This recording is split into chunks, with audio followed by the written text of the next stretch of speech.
अस्सलाम वालेकुम नाजरीन और सामईन, आपका हमारे ATR उर्दू चैनल में खैर मकदम और इस्तकबाल है। आज हम आपके सामने किताब दरख्शां दर्जा नहुम की लेकर हाजिर हुए हैं। इससे आज हम बहुत इंपॉर्टेंट टॉपिक पढ़ने वाले हैं। टॉपिक का नाम है रुबाई। इसको बहुत ध्यान से, बहुत तवज्जो से देखिए। बहुत सारे क्वेश्चन इससे अराइज होते हैं जो पूछे जाते हैं। तो पहले ही लाइन पढ़ेंगे और वहीं से क्वेश्चन होगा। तो देखिए, लिखा है 4 मिसरों की, और ये मिसरे की जमा है, जो मिसरा है उसकी जमा है। 4 मिसरों की एक मुख्तसर नज्म को रुबाई कहते हैं। ये डेफिनेशन हो गई है, इतना कम से कम याद रखिएगा आप। जो 4 मिसरे जिसमें भी हो आप समझ लीजिए कि ऐसी नज्म है जिसको हम रुबाई का नाम दे रहे हैं। यही रुबाई है जिसका पहला, दूसरा और चौथा मिसरा हम काफिया होता है। यानी 4 मिसरे में कहा कि पहला, दूसरा और चौथा मिसरा ही हम काफिया होगा, एक जैसा काफिया होगा उसका। तीसरे मिसरे में आमतौर पर काफिया नहीं होता है। तीसरे मिसरे में ज्यादातर ये कहा कि काफिया का यूज नहीं होता है, नहीं लिखते हैं। लेकिन अगर शायर चाहे तो तीसरे मिसरे में भी काफिया इस्तेमाल कर सकता है। ये शायर पर छोड़ दिया है, लेकिन जो उसकी बनावट है, जो उसका फन बताया, तो फनी एतबार से कहा कि तीसरे मिसरे में ज्यादातर काफिया नहीं होता, यानी 90% की बात कर रहे हैं। अब अगर शायर की मर्जी भी कि काफिया डाल दें, उनको लगा कि काफिया होना चाहिए तो डाल दे।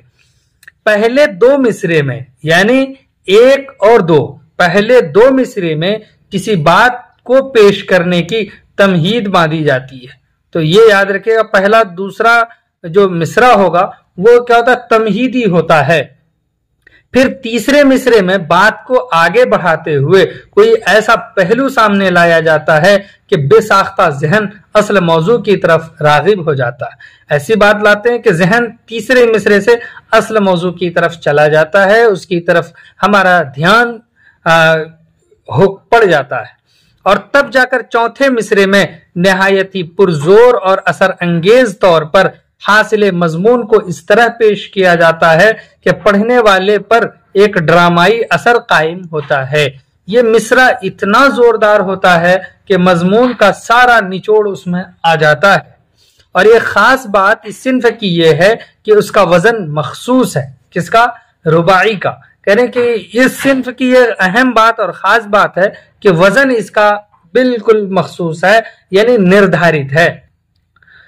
आम तौर पर ला हौला वला कुव्वत इल्ला बिल्लाह के वजन का इस्तेमाल किया जाता है। इसके अलावा भी कुछ अरकान मखसूस हैं, कुछ रुकन इसके अलावा भी, ला हौल के अलावा भी मखसूस है, खास है। उनके बारे में ज्यादा जानकारी आला दर्जात में दी जाएगी। जब आप आगे बढ़ेंगे तो उनके बारे में भी बात की जाएगी। रुबाई एक मुश्किल फन है। कह रहे हैं कि रुबाई एक मुश्किल फन है। अगर आपसे पूछा जाए कि ज्यादा मुश्किल कौन सा फन है, तो रुबाई है। क्योंकि किसी बात को सिर्फ 4 मिसरे में इस तरह पेश करना, किसी बात को 4 मिसरे में इस तरह पेश करना कि एक वहदते तासुर कायम हो। ये वहदते तासुर आप पढ़ाए हैं कि अफसाने की कह लीजिए कि बुनियादी वस्फ है। तो इसमें भी एक वहदते तासुर कायम करने की कोशिश की जाती है। कोई आसान काम नहीं है, यानी उससे एक जो है लोगों पर इम्पैक्ट पड़े, असर पड़े, वो 4 मिसरे में समेट देना, ये बड़ा मुश्किल काम है। इसके बावजूद रुबाई एक मशहूर तरीन सिन्फ है। खासतौर पर फारसी शायरी में इस सिन्फ को जो उरूज हासिल हुआ वो बेमिसाल है। यानी फारसी में इस सिन्फ को सबसे ज्यादा उरूज हासिल हुआ है, सबसे ज्यादा तरक्की और पजीराई मिली है। उमर खय्याम की फारसी रुबाइयां पूरी दुनिया में मशहूर हैं। पूरी दुनिया में किन की फारसी रुबाइयां मशहूर हैं? तो उमर खय्याम की। इसका तर्जमा दुनिया की कई जुबानों में हो चुका है। सरमद भी फारसी के एक मशहूर रुबाई गो शायर हैं। 2 फारसी रुबाई गो शायर का नाम लिया, एक उमर खय्याम का और दूसरा सरमद का। उर्दू में रुबाई की रिवायत फारसी से आई है। बहुत इंपॉर्टेंट बात है, ये उर्दू में जो रुबाई की रिवायत देख रहे हैं तो ये फारसी से आई है। उर्दू के पहले साहिब दीवान शायर कुली कुतुब शाह के यहाँ पर बता दिया, पहले साहिब दीवान शायर कौन है? कुली कुतुब शाह हैं, कि यहाँ भी रुबाइयां मिल जाती हैं। उन्होंने भी रुबाई लिखे हैं। उस वक्त से लेकर आज तक ہر زمانے میں شاعروں نے رباعیاں لکھی ہیں۔ ولی، میر، درد، سودا، مومن، آتش، ناسخ، غالب جیسے مشہور شاعروں کی رباعیاں بھی مشہور ہیں۔ اکبر الہ آبادی کی مزاحیہ رباعیاں تو بہت مشہور ہیں۔ اکبر الہ آبادی کی کس قسم کی رباعیاں مشہور ہیں؟ مزاحیہ رباعیاں مشہور ہیں۔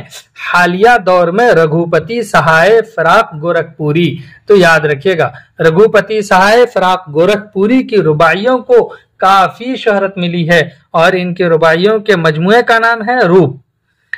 تو یہاں اس کتاب میں تلوک چند محروم، جگت موہن لال رواں، طلحہ رضوی برق کی رباعیاں شامل کی گئی ہیں۔ آپ اسے پڑھ کر اس بات کو اچھی طرح سمجھ سکتے ہیں کہ رباعی میں کس طرح کی باتوں کو پیش کیا جاتا ہے۔ اس میں مذہبی، اخلاقی، فلسفیانہ، عاشقانہ، رندانہ، غرض کے ہر طرح کے مضامین پیش کیے جا سکتے ہیں۔ رباعی میں حمد بھی پیش کی جاتی ہے اور نعت بھی کہی جاتی ہے، یعنی تمام اصناف کے مضامین کو رباعی میں پیش کر سکتے ہیں۔ چلیے پھر ہم آپ سے ملتے ہیں، تب تک کے لیے خدا حافظ، السلام علیکم۔